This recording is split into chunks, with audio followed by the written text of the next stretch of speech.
When renovating houses for social and supported housing, people always ask us, why don't we do the work ourselves, or can they do the work ourselves? This video is going to show you why we think that's a terrible idea. We're going to take you to a house in a moment that we actually bought 4 days ago, and this is going to show you why we shouldn't do this work ourselves. So we bought the house on the Friday. Saturday morning, the builders were in the house doing a quote of works and assessing whether there needs to be any works to the roof, the electrics, or the heating system. The quote was agreed by us on Saturday afternoon, and on Monday morning they started it. As of filming this video, we're on Thursday, and we're going to show you how far they've got so far.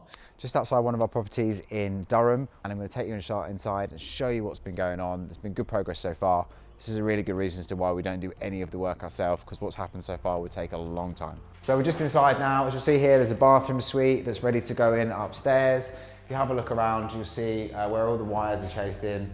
Whole house has been rewired as well. I'll take you into the kitchen. There's not much of a kitchen at the moment, as you'll see. Go in here, guys are just working in here now. Again, the whole thing's been rewired. Kitchen will be going back in pretty soon. It's in the kitchen design today, so it's moving on nicely.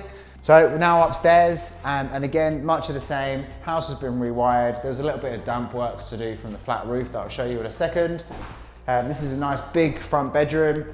Again, be plastered and tidied up over the next few days. Into the smaller bedroom, you see here on the wall, there's a bit of damp. That's all getting sorted out. There'll be new window restrictors in just to make sure that no one can get in or no one can get out when they're not meant to. And in here is the bathroom. We've got a nice corridor into this bathroom here, extractor fan there, and this whole bathroom suite will be coming out to be replaced by the one you see downstairs. So I would say this is 4 days in now. In another 10 to 12 days, this will be finished and ready to move into.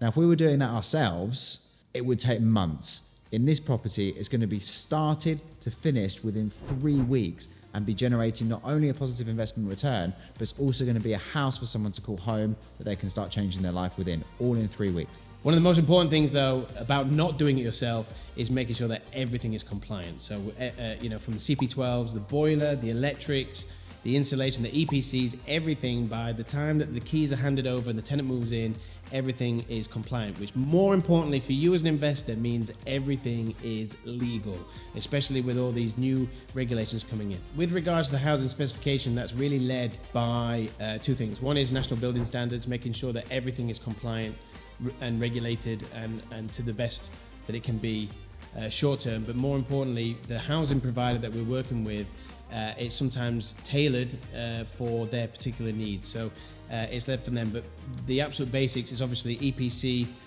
to a good level of normally C. We've got insulated windows, fire doors, wired-in smoke alarms, and the rest will then be led from the housing provider. The underlying principles for us when we're renovating a home for social and supported housing is just that. Remember that it's going to be a home for someone. So outside of all the obvious stuff that we need, the compliance, we need to have furniture, we need to have appliances, and we need to follow a specification. The main things are, is it safe? Is it warm? Is it robust? And is it somewhere that can be a home for someone to be proud of? As long as we tick all of those boxes, then we're good to go. If you guys want to know why social and supported housing is the best investment in 2024, have a look at this other video.